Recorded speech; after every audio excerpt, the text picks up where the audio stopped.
Dear P2 students, our next topic is 5.2, that is atoms and molecules. In your chapter 4, I have told you that a matter is made up of very small, tiny particles which remain in constant and random motion. And these particles are called atoms and molecules. In your first topic, you have learned about the element that matter is made up of element, and almost 116 elements till now have been discovered. If there are 116 type of the elements, it means there are 116 type of the atoms, because atoms make the element and the element make the matter. What is an atom? An atom is the smallest particle of an element that can exist.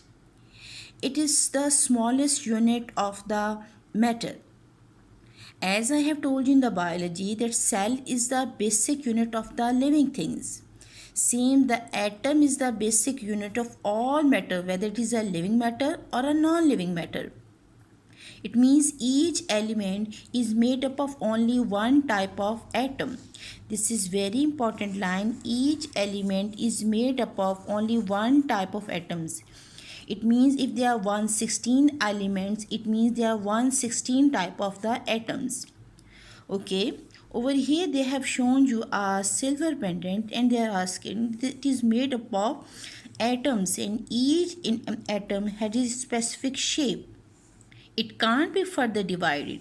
If we cut this bead in the center, it will not exist anymore in the form of the atom. It means atom can't be further divided or broken down.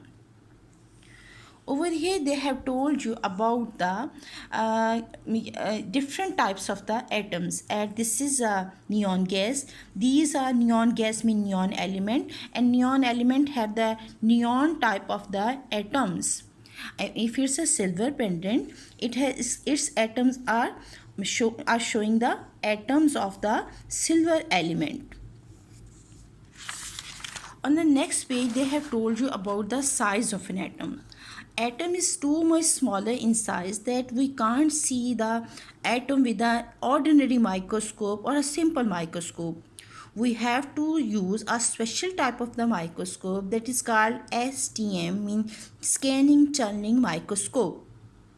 This microscope will tell us about the size of an atom, and we can easily observe the internal structure of the atom.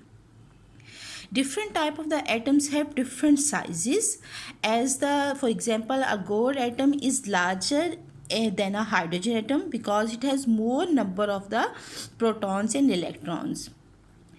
However, but still atoms are very tiny and very smaller in size.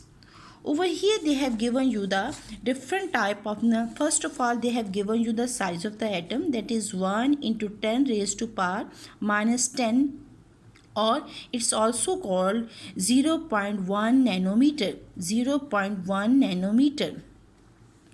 Then they have given you the sizes of the different type of the organisms, like virus. Virus is a living matter and sometimes non-particle, but its size is 2 into 10 raised to power minus 7.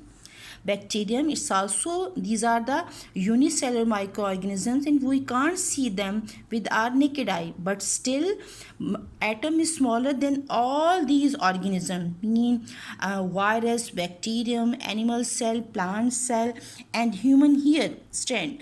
From all them, the size of the atom is the smallest. It means atom is the base of all type of the matter. Then they have given you the how to represent the atom.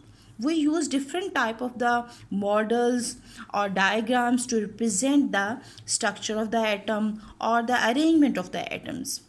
An atom can be represented on the page on the book by making a ball structure or circle. And these strands are showing the a bond or the force of attraction between the two atoms.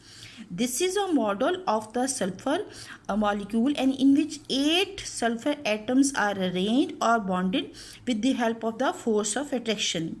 These balls are showing the atoms and these strands are showing the force of attraction between the two particles or two atoms. That's why the atoms are arranged in this position. Over here they have shown you 3 atoms of the oxygen, and 3 oxygen of atoms will make ozone molecule, and it is called ozone molecule. And in ozone molecule there are 3 types of the atoms which are arranged in this position. So in this way I have told you about the what is an atom, what's the size of an atom, and how we can represent the atoms by using the different type of the models.